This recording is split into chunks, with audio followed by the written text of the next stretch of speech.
Is Bishop Mariann Budde, who angered the president with her request for mercy and compassion during the National Prayer Service, the reason that Matthew Shepard is interred in the National Cathedral? No, but she did play a key role, and I'm going to try not to cry while I tell you the story. Welcome back to Yesterqueers. My name's Amanda, and I'm a public historian of queer history. 21-year-old Matthew Shepard was kidnapped, tortured, and left to die tied to a fence outside of Laramie, Wyoming in 1998. He died in a hospital in Fort Collins, Colorado, 6 days later without ever having regained consciousness. I know that sounds like ancient history to some of you, but Matthew Shepard and I are the same age. He was born just a few months before I was, and the coverage of his murder is seared into my memory. The shocking violence and cruelty of it grabbed international attention and made Matt a symbol for the consequences of homophobia. The truth of Matthew Shepard's death is much more complex than the myth that we've built around it. Anna Deshawn and I did a video about it in October, if you're curious. But the important information for this video is that his death galvanized queer people, allies, and homophobes alike. The hateful Westboro Baptist Church made a name for itself protesting his funeral, holding signs that said things like "Matt is in hell" and "God hates fags."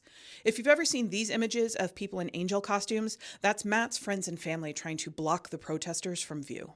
After the funeral, Matthew Shepard's parents, Dennis and Judy, kept his ashes as they were too afraid of vandalism to choose a final resting place.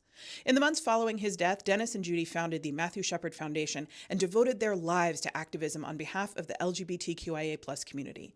Through their work, they befriended Bishop Gene Robinson, the first openly gay bishop of the Episcopal Church.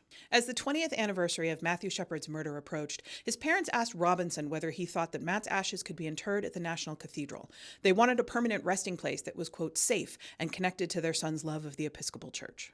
Robinson reached out to the cathedral dean, who was then the Reverend Randolph Marshall Hollerith, as well as to the Bishop of the Episcopal Diocese of Washington, the Right Reverend Mariann Budde, both of whom agreed that Matt's ashes should be placed in the cathedral crypt. On October 26, 2018, 20 years and 2 weeks after his death, 4,000 people packed into the National Cathedral for Matthew Shepard's public remembrance. Robinson and Budde led the service together. Budde opened by saying, "20 years is not long enough. You could never dim the memory in 20 years of one so loved, nor can 20 years heal the grief of such a loss." And Robinson closed his tearful remarks by saying, "Gently rest in this place. You are safe now. Matt, welcome home." In the private family ceremony that followed the public one, Matthew Shepard's ashes were interred in the columbarium behind the Chapel of St. Joseph of Arimathea. A plaque marks his final resting place. That's it for today. As always, more information, including sources and further reading, is available in the usual place.